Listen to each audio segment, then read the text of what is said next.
We're going to look at a simple use case for supernormals, a quick peek at the new fracture tool in LightWave 2026 beta, and how it could all come together. We'll start with a ball, just the normal flavour, but I'm going to make the radius 3 meters on each axis. Let's use tessellation, and I'm going to keep the segments quite low just so we can see what the supernormals are doing. So far so good, so let's just hit the spacebar to commit that. We're going to break this chap up, and we're going to do that using the new fracture tool in LightWave 2026. Now if we go to multiply and destroy and fracture, that's the old one. We don't want that one. For some reason it's hidden away, but if we do a flat search for fracture, this is the one we need here under the plugins additional fracture. This is the very first beta, so things are bound to change. To see what's happening inside of there, give yourself a crack width. Terrible name when you say it out loud. Label aside, it is a nice feature. I'm just going to concentrate on what's happening under this base tab. That looks pretty good. I can't see any stray points or rogue polys zooming off in all directions. That's good. We also have rectangular cells, which is obviously good for chopping stuff up. Look at that, that's very nice. But I'm going to use this method here. Very cool surface cells. Let's increase this to a few more segments. Now what's also nice about this, did you see that dot? If we click on a bit of geometry, it'll actually smash it from the point you click. Lots there for you to play around with. I'm just going to keep it at the center point here, right in the origin. Now in a recent live event, Juice mentioned that if we give this a crack width of 0.0001, this is handy for bullet in that there's a slight gap, and also these cracks do not show up in the render. So if it's good enough for Juice,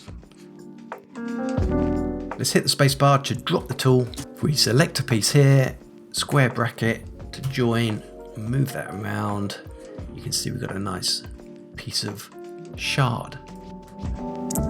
If you have the LightWave brush suite of plugins, try out the knife tool. You can get some really nice stylized slicing.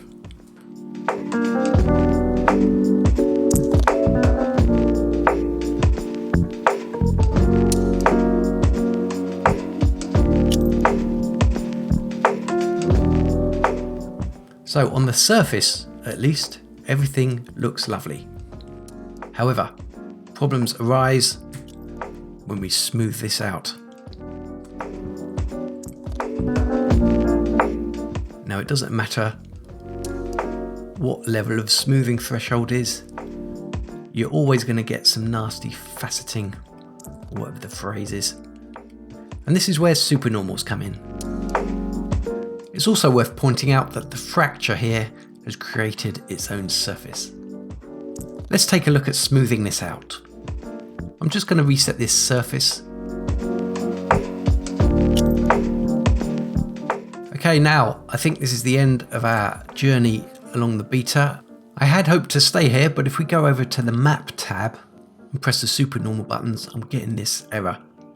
Now if you're a Mac user, you might also see this problem in LightWave 2025.0.4, so we're going to have to backtrack to 2025.0.3, where it does work. Here we are. I'm not an expert in this, but fortunately I don't need to be. I'm going to create a high poly version of this low poly ball. Let's go to a second layer with the first layer in the background. I'll grab a ball. I'm going to make it slightly larger than our ball.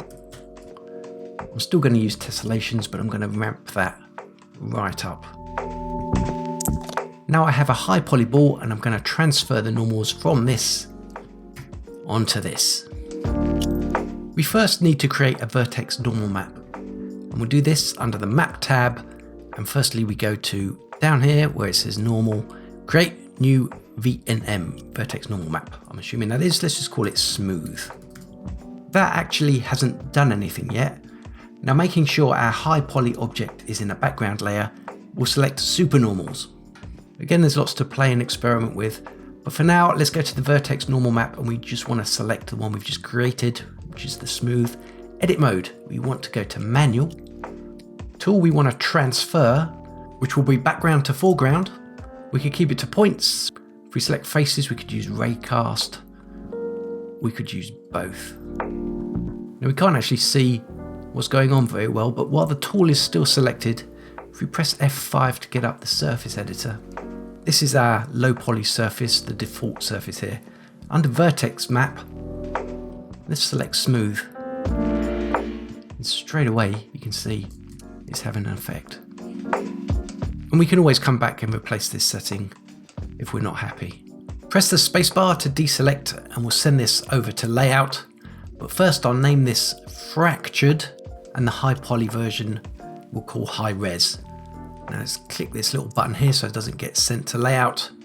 Ready to go. Here we are in layout. Select Control F9 to turn on VPR. And while I'm here, let's double click on the environment light and turn off visible to camera. Shift clicking on the surface will bring up the surface editor, highlighting the surface that we've just clicked on. Let's change a few of these settings so it's more obvious what's going on. This is our flat default surface. Let's try the smoothing option. So this is what we have here. We've got some, as you can see, some faceting. Dragging that slider is not doing us any favors.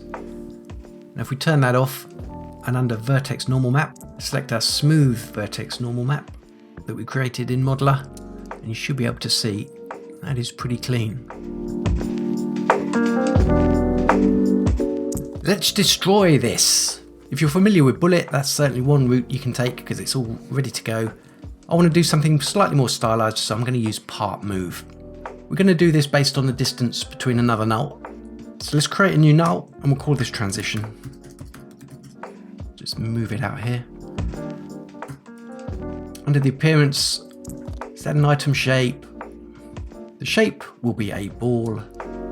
This will become apparent later, but the scale here is the diameter. I really want the radius, so I'm just going to enter 2. And now that gives me a 1 meter radius around the ball.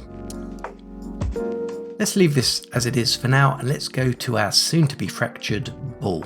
That's selected. Under the primitive tab, I'm going to remove all of those except the nodal displacement. Gone. I'm going to turn this on and open up the node editor. This doesn't need to be complicated. All we're going to do is transition from a start position to an end position. We already know our start position, it's this. We just need to work on an end position. These tools are all now native in LightWave, so we'll start with a part move. And while we're here, we'll grab that part info as well. Now the part info only works when it's used in conjunction with part move. Take the delta and put it in the input. Grab a random vector next.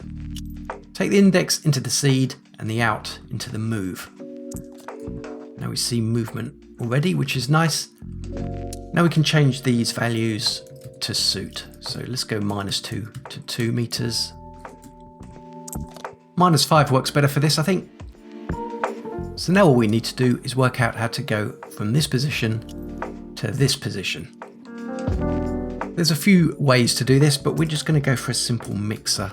Let's take the color into the move. And we need to work out which is the foreground and which is the background. So if we take the output into the foreground, that's our 100% value. Just by animating this opacity value could give you what you need. In fact, if we turn on Studio Live, you should be able to see it in action. But what I want to do is base this destruction on the distance from this null. Grab an item info node. The bog standard one will be fine for this. I've got mine set to numpad 4 here, so I'm just going to press 4. That's easy enough. Double click on this and I'm going to select our transition null, which is this. We also need a distance node. I'm going to use the original position of each part to calculate the distance between that and the null. I think also this object position will work, but we'll stick with part info.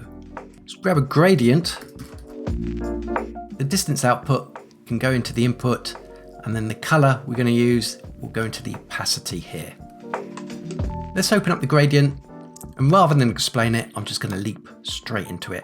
Our first key that's here, let's show key inputs, and then we'll add another one at the end position, and we'll also show key inputs there. If we now close this down, we have to click on the node for some reason for it to update. Let's take the scale from our transition null, and just to keep things tidy, we'll get a vector scale. Now I only really need one axis for this, and I'm going to take the X. I'm going to be scaling proportionally, so it doesn't matter too much. Take that scale and we're going to add it to the position of that second key. If I now shift H on this transition null to scale it up, the plan is everything will happen within the bounds of this. So let's double click and open up our gradient. All we have to work out is which key should be white and which key should be black. If we remember from our mixer node that 100% opacity is our full exploded view.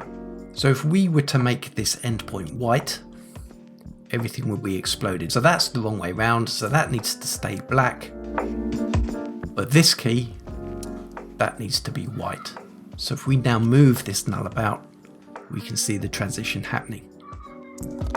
It's quite a soft transition, and to tighten that up, we need to actually make this a little closer to our start point, but our start point currently isn't 1, it is 4 is that. Obviously we don't want to keep updating that each time, so I'm going to add a multiplier node here, plonk that in there. I'm going to multiply that by 0.7 and put that into the position there.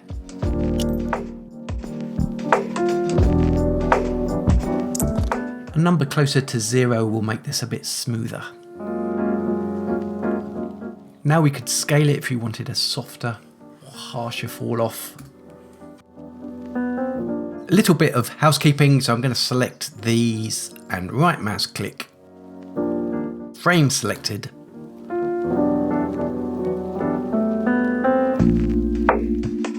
Let's deal with the scale. Let's take our mixer and duplicate it. I'm going to unplug this because we only need it to go from 0 to 1. There it is. So 0 scale, 100% scale. And then plug this mixer into the scale input. So let's grab our transition node and you'll see this is backwards.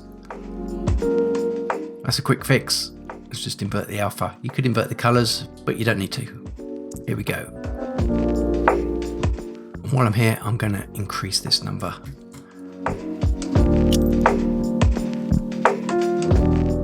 So for the rotation, I'm going to select the mixer and the random vector, Control D, there we go, that's done those two. So that's all wired up for us again. But for the minimum and maximum range, I'm just going to get an angle node.